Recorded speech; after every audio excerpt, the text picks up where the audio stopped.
morning students. I am Dr. Mamta Sharma, your biology mentor. Welcome to World Student Scope. Today I am going to discuss with you the another chapter of biology, class 11th, that is the cell, the unit of life. This chapter is not only basic but it is very important. इस chapter के बहुत सारे chapters के साथ relations हैं. ये मैंने chapter weightage के अकॉर्डिंग चूज़ किया है, जो हमारे यूनिट की वेटेज है उसके बेसिस पे ये चैप्टर लिया है. तो इसमें से नीट में भी इस चैप्टर में से बहुत क्वेश्चन आएंगे और एग्जामिनेशन में से भी बहुत आएंगे. So let us start.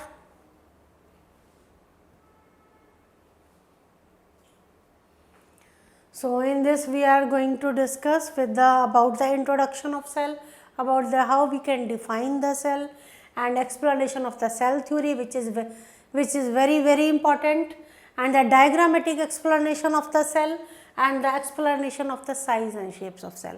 तो इसमें हम सेल के बारे में बात करेंगे. अब क्वेश्चन पहले इसमें एक अराइज होता है कि मैम सेल को पढ़ना क्यों ज़रूरी है, इस चैप्टर की इतनी वेटेज क्यों है, क्यों पढ़ना है इस चैप्टर को. ये चैप्टर को इसलिए पढ़ा जाएगा क्योंकि बेसिक यूनिट है लाइफ का. अब इसके बिना कुछ नहीं चल सकता.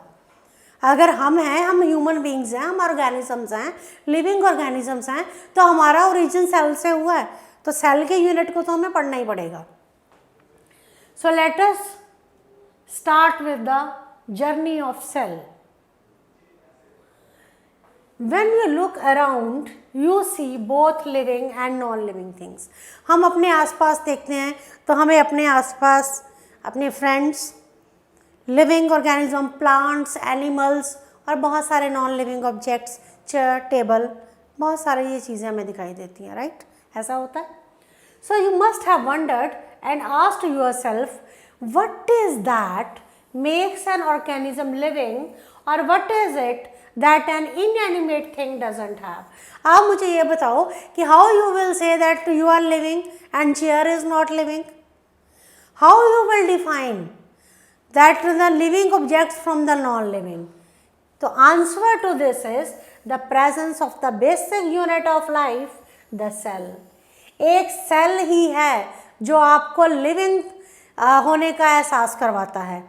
लिविंग और नॉन लिविंग में डिफरेंशिएट करना हो ना, तो जिसमें तो सेल है वो लिविंग है, जिसमें सेल नहीं है वो नॉन लिविंग है. ये बायोलॉजी का स्टूडेंट डेफिनेशन देता है लिविंग और नॉन लिविंग की. ठीक है जी, चले आगे. All organisms are composed of cells. सभी ऑर्गेनिजम्स, जितने लिविंग वर्ल्ड में ऑर्गेनिजम्स दिखाई दे रहे हैं ना, चाहे प्लांट्स हो, बहुत सारे प्लांट्स, हमने बात की थी diversity in the living world में कि थाउजेंड्स ऑफ प्लांट स्पीशीज़ हैं हमारे पास, थाउजेंड्स ऑफ एनिमल स्पीशीज़ हैं लिविंग वर्ल्ड में, वो सारे सेल के बने हुए हैं.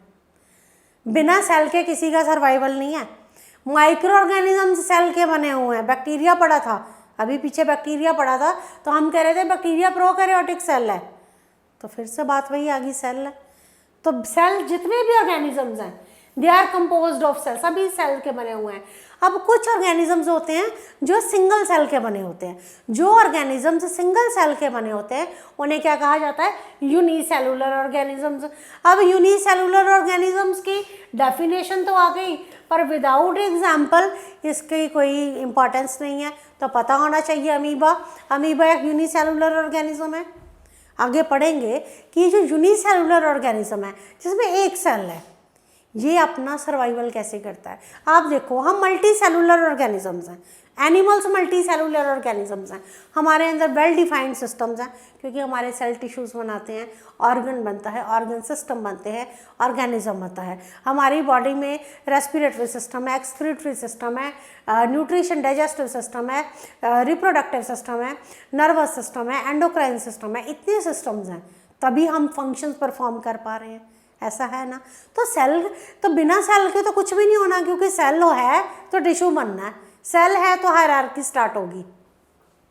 राइट. तो यूनिसेलुलर ऑर्गेनिजम्स के यहाँ आपको एग्जाम्पल्स पता होने चाहिए. अगर आप इसके एग्जाम्पल्स एनसीईआरटी में वेल डिफाइंड है, 2 से 3 एग्जाम्पल्स इसके आएंगे. तो बाकी जो दूसरे हैं they are which are made up of many cells. जो ऑर्गेनिजम्स बहुत सेल्स के बने होते हैं they are known as multi cellular organisms. Example इसके क्या आते हैं, प्लांट आते हैं, एनिमल आते हैं, ह्यूमन बींग्स आते हैं. यूनिसेलुलर के एग्जाम्पल्स क्या आएंगे? अमीबा, पैरामीशियम, यूग्लेना, ये सारे यूनिसेलुलर ऑर्गेनिजम्स हैं। तो ये चीज़ क्लियर होनी चाहिए हमें, ये बेस है चैप्टर का। फिर क्वेश्चन वहीं आके खड़ा हो जाता है, what is a cell? Cell क्या है? हमने एक डेफिनेशन पढ़ी है, cell is the fundamental structural and functional unit of life. इस डेफिनेशन को तोड़ दो। सेल इज द फंडामेंटल, एक word, structural and functional unit of life. Fundamental का क्या मतलब होता है? Basic. Cell is the basic unit of life. Cell is the fundamental structural. Structural का क्या मतलब होता है? सेल इकट्ठे होंगे तो टिश्यू बनाएंगे, टिश्यू के स्ट्रक्चर, टिश्यू इकट्ठे होंगे ऑर्गन बनेगा, तो स्ट्रक्चरल है। Functional unit of life, cell है तो बॉडी में फंक्शन परफॉर्म हो रहे हैं, सेल नहीं होगा तो that organism is non living, right. तो यूनिसेलुलर ऑर्गेनिजम्स, अब ये बात आती है जी, unicellular organisms are capable of independent existence. देखिए कभी कभी ना हमें बड़ा अपने ऊपर ना प्राउड सा फील होता है कि मैं इंडिपेंडेंटली एग्जिस्ट कर सकता हूँ या कर सकती हूँ। So this is purely dependent on the cell. अगर हम लिविंग हैं, अब चेयर तो नहीं कहेगी ना कि मैं इंडिपेंडेंटली एग्जिस्ट कर सकती हूँ, हम ही कहते हैं। So that is just because of the presence of cell. Cell independently exist कर सकता है। क्या मतलब हुआ इस बात का? इंडिपेंडेंटली एग्जिस्ट करने का मतलब है कि cell can independently perform all the important functions of life. अगर यूनिसेलुलर ऑर्गेनिज्म में एक सेल है तो वो सारे फंक्शन खुद परफॉर्म कर सकता है। वो कहता है मुझे किसी की ज़रूरत नहीं है अपनी लाइफ को चलाने के लिए, राइट। यूनिसेलुलर ऑर्गेनिजम्स, तो they are capable of independence existence. इसका मतलब समझ आ गया? Performing the essential functions of life. So unicellular organisms are able to perform the essential functions of life. जितने इंपॉर्टेंट आपकी बॉडी जितने फंक्शन परफॉर्म करती है वो एक यूनिसेलुलर ऑर्गेनिज्म के सेल को भी परफॉर्म करने हैं। तो वो एक सेल सारे फंक्शन परफॉर्म करता है जो आपकी बॉडी के सारे ऑर्गन्स मिलके परफॉर्म कर रहे हैं। Anything less than a complete structure of a cell doesn't ensure independent living. अगर सेल का स्ट्रक्चर कंप्लीट नहीं है तो इंडिपेंडेंट एग्जिस्टेंस नहीं होगी। इंडिपेंडेंस एग्जिस्टेंस तभी होगी अगर सेल का स्ट्रक्चर जो है वो कंप्लीट है। तो अब बात करते हैं, तो ये डेफिनेशन, यही डेफिनेशन पूछी जाएगी। Cell is the fundamental structural and functional unit of all living organisms. Anton von Leeuwenhoek first saw and described a live cell. अब जब सेल की जर्नी स्टार्ट होगी साथ ही साइंटिस्ट जिन्होंने इस पर रिसर्च की उनके नेम आएंगे, एंटन वॉन ल्यूवेनहॉक। अब एंटन वॉन ल्यूवेनहॉक ने क्या किया? इन्होंने सबसे पहले ना एक माइक्रोस्कोप बनाया और उसमें इन्होंने लाइव सेल देख लिया। लिविंग सेल इन्होंने सबसे पहले देखा था। ये क्वेश्चन पूछा जाता है, who saw first living cell? तो इन्होंने क्या किया? सबसे पहले लिविंग सेल देखा, लाइव सेल देखा। उसके बाद आती रॉबर्ट ब्राउन। रॉबर्ट ब्राउन ने क्या किया? उन्होंने न्यूक्लियस डिस्कवर कर दिया। Robert Brown discovered the nucleus. Now the invention of the microscope and its improvement leading to the electron. अब जो एंटन वॉन ल्यूवेनहॉक थे उन्होंने क्या किया? माइक्रोस्कोप डिज़ाइन कर लिया। माइक्रोस्कोप डिज़ाइन करके लाइव सेल देख लिया। उनको फादर ऑफ माइक्रोबायोलॉजी भी कहते हैं, राइट। तो उसके बाद आए रॉबर्ट ब्राउन आए। अब सेल तो देख लिया, सेल का न्यूक्लियस भी तो देखना है, सेल के अंदर क्या है वो भी तो देखना है। रॉबर्ट ब्राउन आए, उन्होंने सेल का न्यूक्लियस देख लिया।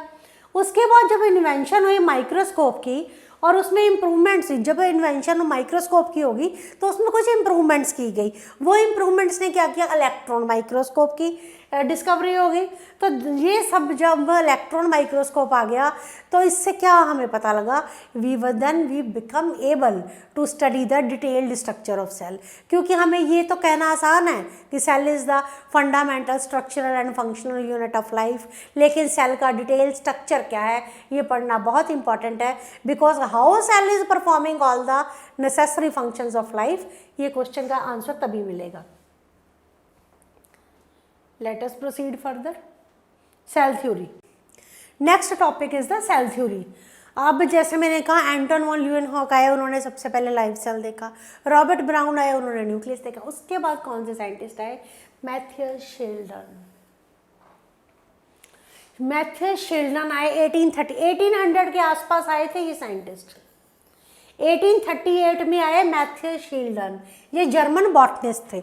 इन्होंने आगे क्या कहा कि इन्होंने लार्ज नंबर ऑफ प्लांट्स देखे और इन्होंने कहा all plants are composed of different kinds of cells which form the tissue of the plant.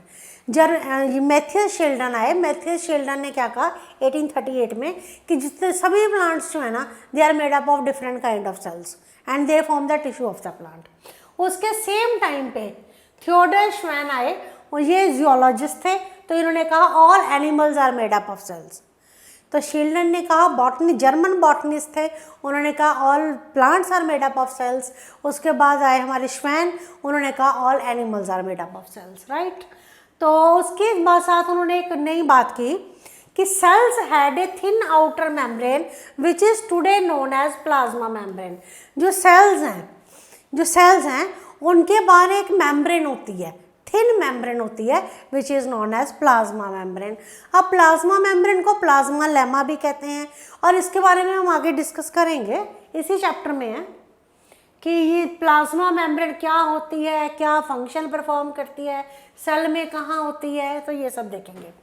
तो just on the basis of discoveries of botanist and geologist हमने क्या कंक्लूड किया कि जो उनकी स्टडीज़ हमने देखी, हमने उनके रुडोल्फ विर्को आए। सबसे पहले क्या हुआ, सेल थ्योरी में बॉटनिस्ट ने अपना व्यू रखा कि all plants are made up of different kind of cells. Zoologist ने, श्वैन ने अपना व्यू रखा all animals are made up of sales.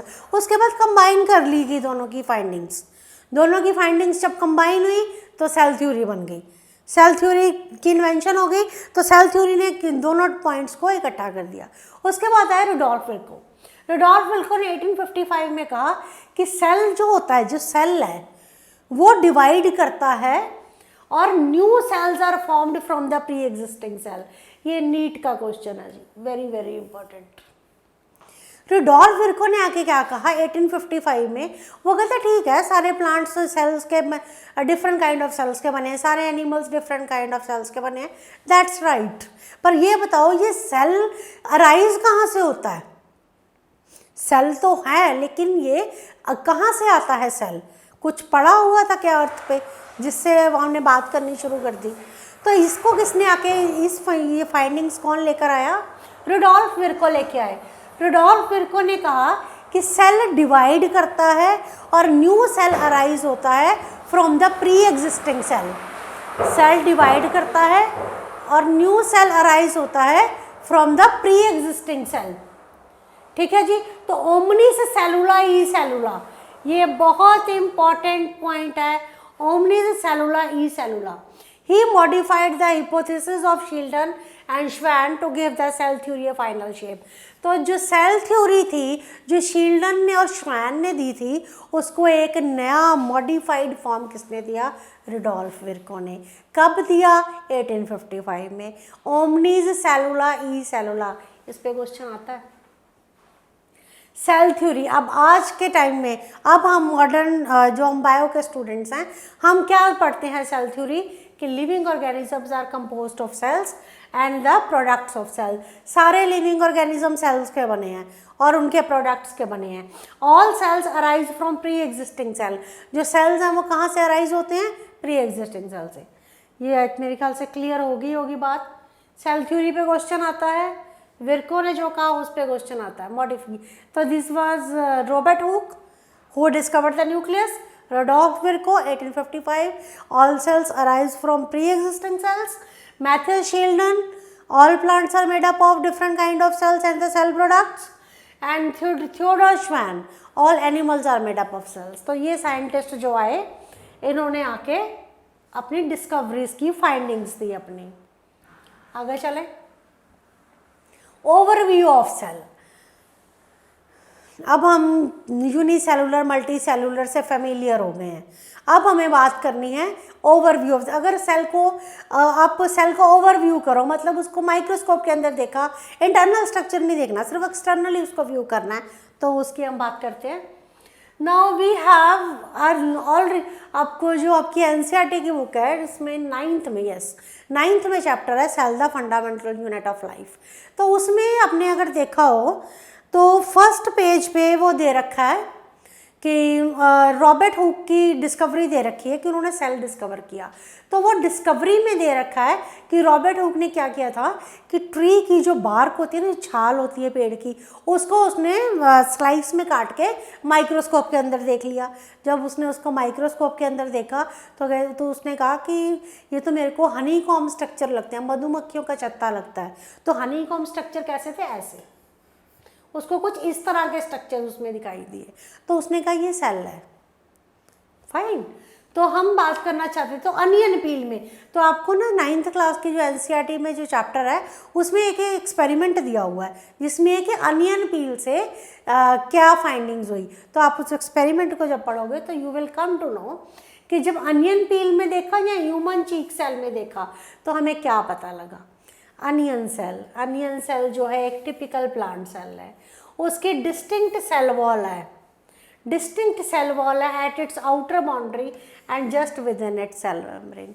जब आपने अनियन सेल देखा, अनियन पील सेल देखा तो आपको क्या पता लगा, बाहर से अगर आप किसी रूम को देखो, ये रूम उसने कहा सेल है, इसको बाहर से देखो तो आप क्या कहोगे कि it is surrounded by cell membrane. Cell के बाहर एक सेल मेम्ब्रेन होती है which provide it protection, and second is it is surrounded by cell wall होती है, fine, which give shape to the cell. तो ये हमने, तो ये उसने डिस्कस किया। फिर उसने कहा cell of the human cheek, cells जो होते हैं ह्यूमन चीक के मतलब एनिमल सेल। प्लांट सेल के बाद सेल मेम्ब्रेन भी होगी, उसके सेल मेम्ब्रेन होगी, सेल मेम्ब्रेन से आउटर सेल वॉल होगी। लेकिन जो एनिमल सेल है, ये डिफरेंसेस आ रहे हैं प्लांट सेल और एनिमल सेल में। जो एनिमल सेल है उसमें क्या होगी, एक आउटर मेम्ब्रेन होगी as the delimiting structure of the cell. जो एनिमल सेल है उसमें आउटर मेम्ब्रेन क्या होती है, सेल मेम्ब्रेन होती है, और वो क्या करती है, delimiting structure of the cell. Delimiting structure of the cell का क्या मतलब हुआ, delimiting structure of the cell का मतलब है कि वो डीलिमिट करती है, उसको सेपरेट करती है from the other contents of the cell, right. Let us proceed further. So inside each cell, cell के अंदर, जैसे ये सेल है, सपोज कीजिए ये है सेल, सेल के अंदर एक डेंस मेम्ब्रेन बॉन्ड, सी डेंस मेम्ब्रेन बॉन्ड स्ट्रक्चर है विच इज कॉल्ड न्यूक्लियस। ये एक मेम्ब्रेन बॉन्ड स्ट्रक्चर है जिसे हम न्यूक्लियस कहते हैं। न्यूक्लियस के अंदर क्या होते हैं, क्रोमोसोम्स होते हैं। अब अगर किसी को नहीं पता क्रोमोसोम्स क्या होते हैं तो क्लास 9th के चैप्टर में ये डिफाइन किया गया क्रोमोज। अदरवाइज हम बाद में जब इसके अलग अलग टॉपिक्स डिस्कस करेंगे तब हम क्रोमोसोम्स डिस्कस करेंगे, which in turn contain the genetic material DNA. अच्छा जी, न्यूक्लियस है, सेल है, सेल का न्यूक्लियस है, न्यूक्लियस के अंदर हम कह रहे हैं क्रोमोसोम्स हैं, क्रोमोसोम्स के अंदर डीएनए प्रेजेंट है, ठीक है जी। अब जिन सेल्स के अंदर मेम्ब्रेन बॉन्ड न्यूक्लियाई हैं, मेम्ब्रेन बॉन्ड न्यूक्लियस है, उसे ये आ गई आपकी डेफिनेशन कि जिन सेल्स के अंदर मेम्ब्रेन बॉन्ड न्यूक्लियस है उन्हें तो यूकैरियोटिक सेल कहा जाता है, जिनके अंदर मेम्ब्रेन बॉन्ड न्यूक्लियस नहीं है उन्हें प्रोकैरियोट्स कहा जाता है। एक इसकी डेफिनेशन और है, जिन सेल्स के अंदर मेम्ब्रेन बॉन्ड न्यूक्लियस है उन्हें यूकैरियोटिक सेल कहा जाता है। That the other which lack membrane bond nucleus they are known as prokaryotic cells. So in both prokaryotic and eukaryotic cell, prokaryotic और यूकैरियोटिक सेल में एक सेमी फ्लूइड मैट्रिक्स है। देखिए ये सेल है, ये रहा उसका न्यूक्लियस, और ये एक डेंस फ्लूइड है जिसे कहा जाएगा साइटोप्लाज्म, इसे कहते हैं साइटोप्लाज्म। तो this cytoplasm is a liquid, it is a semi solid jelly like structure which occupies the volume of the cell. ठीक है जी, चलें आगे। तो यहाँ अब बात क्लियर होती है, ये है एक स्ट्रक्चर ऑफ द सेल। देखो ये सेल है, पहले तो ये देखो ये कौन सा सेल है, प्रोकैरियोटिक है कि यूकैरियोटिक है। अगर ये मेम्ब्रेन बॉन्ड न्यूक्लियस है, अगर इसमें ये मेम्ब्रेन बॉन्ड न्यूक्लियस है तो this cell is eukaryotic. Eukaryotic. अगर इस मेम्ब्रेन बॉन्ड न्यूक्लियस नहीं है तो दैट सेल इज प्रोकैरियोटिक। उसके बाद ये एक सेल है, cell is surrounded by plasma membrane, plasma membrane के साथ ये सराउंडेड है। उसके बाहर क्या प्रेजेंट है देखिए जरा, यूकैरियोटिक सेल है, इसमें प्लांट सेल एनिमल सेल दोनों आएंगे। तो साइड ये इसके ये जेली लाइक सब्सटेंस जो आपको एक फ्लूइड नजर आ रहा है ना ये वाला, this is called the cytoplasm. Cytoplasm इसने यहाँ एक्सप्लेन किया रहा, this is called the cytoplasm. अब साइटोप्लाज्म के अंदर ये जो आपको दिखाई दे रहा है ना ऑर्गन्स, इनको कहते हैं सेल ऑर्गेनल्स। तो ये जो सारे सेल ऑर्गेनल्स हैं they all are present in this cytoplasm. तो अब मैं ये कहना चाहती हूँ कि जितनी भी आपका सेल के अंदर एक्टिविटीज़ होती हैं, हम कहते हैं इतने सिस्टम है, इतने फंक्शन परफॉर्म होते हैं, तो जितने भी फंक्शंस परफॉर्म होते हैं वो सारे किसके अंदर होते हैं? साइटोप्लाज्म के अंदर। So cytoplasm is the main arena of cellular activities in both plant and animal cell. Plant cell में भी साइटोप्लाज्म प्रेजेंट होता है, एनिमल सेल में भी साइटोप्लाज्म प्रेजेंट होता है, उसी के बीच में सारे सेल ऑर्गेनल्स हैं। सेल ऑर्गेनल्स क्या होते हैं आगे पढ़ेंगे। तो ये सारे सेल और जो भी सेल के अंदर आपको दिखाई दे रहे हैं ये जो स्ट्रक्चर्स हैं, these all are cell organelles. तो ये जो इनके अंदर अब क्या हो रहा है? Chemical reactions, various chemical reactions occur in it to keep the cell in living state. इसके अंदर बहुत सारी केमिकल रिएक्शंस चलती रहती हैं जिसी के कारण हम सेल को लिविंग कहते हैं। ठीक है जी, चलें आगे।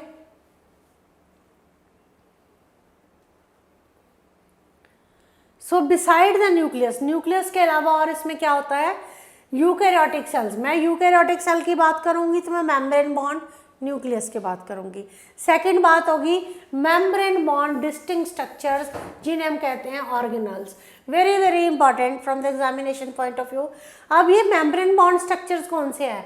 Endoplasmic reticulum, Golgi complex, lysosomes, mitochondria, microbodies and vacuoles.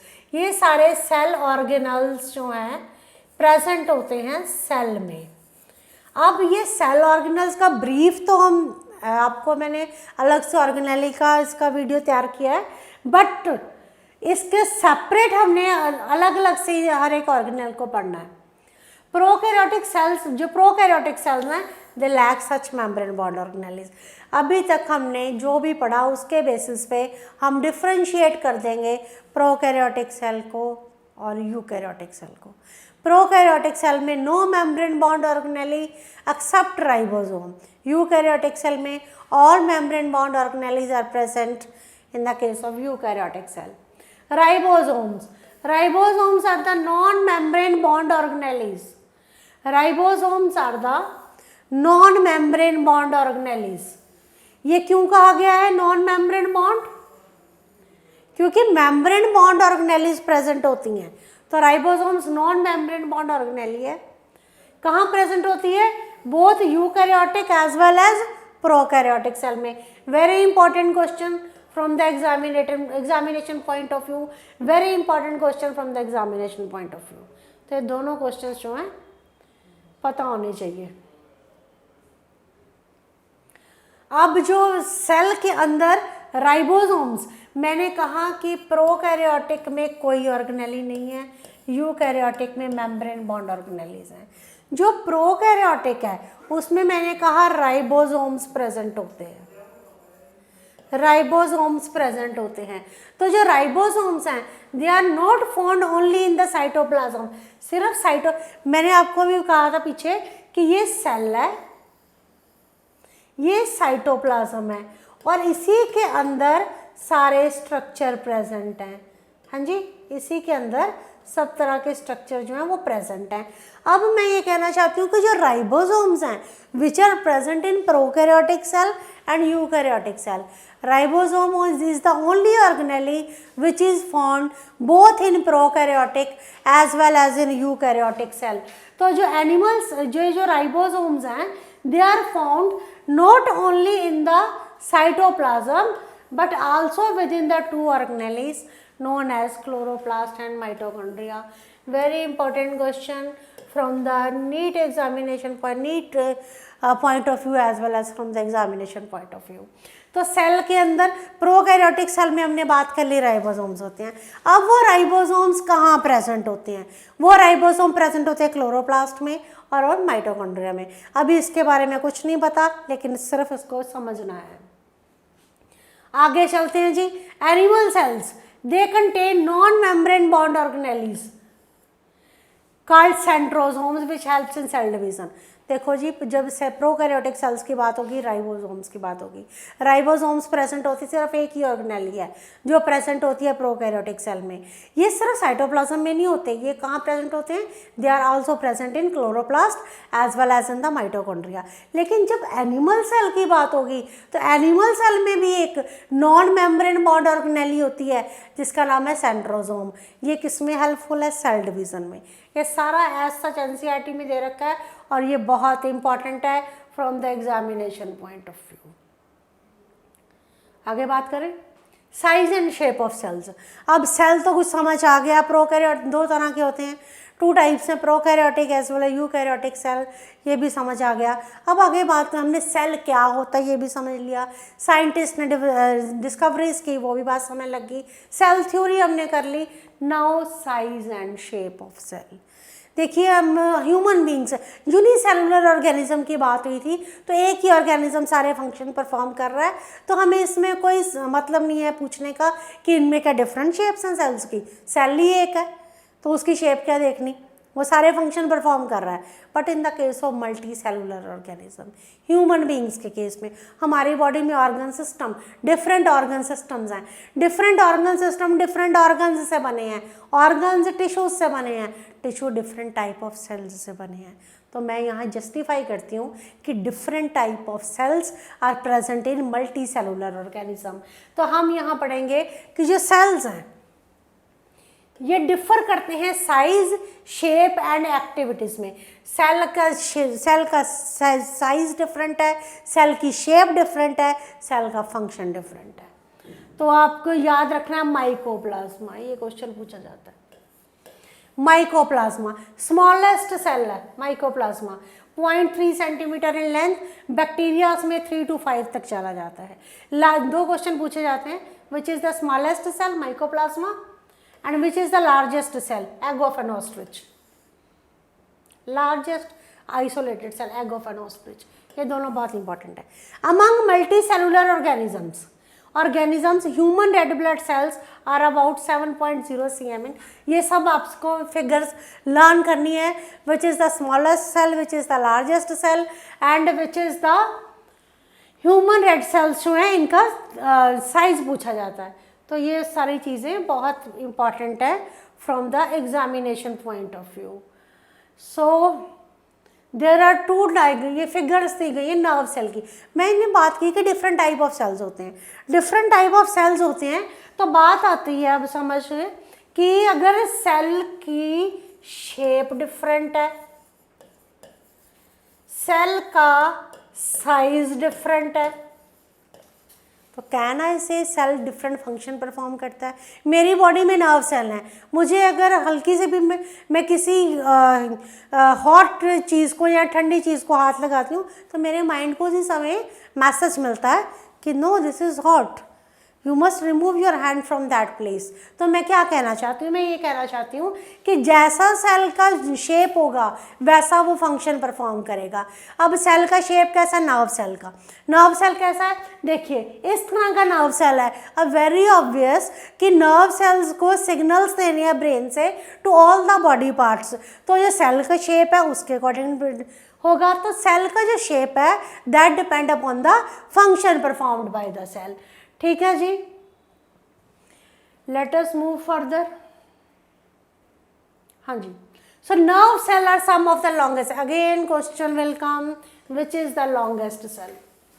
Nerve cells are some of the longest cell present in our body. Cells also very great, तो सेल की शेप अलग है, they may be disc-like, polygonal, they may be। हाँ जी, ये बात जरा यहाँ समझने वाली है। ये ना एनसीईआरटी में डायग्राम दे रखा है, तो यहाँ हम थोड़ा सा समझ लेते हैं कि दे में बी डिस्क शेप। अगर कोई सेल कॉलम की शेप में है तो उसका फंक्शन वैसा है, अगर कोई सेल क्यूबिक शेप में है तो उसका फंक्शन वैसा है, अगर कोई थ्रेड लाइक है तो उसका फंक्शन वैसा है, और अगर कोई इर्रेगुलर है तो उसका फंक्शन वैसा है। तो it depends upon the shape of the cell. Let us move further. So this was all about the overview of the cell. I hope कि आपको क्लियर हो गया होगा। तो you must read it and make notes of it. Thank you so much.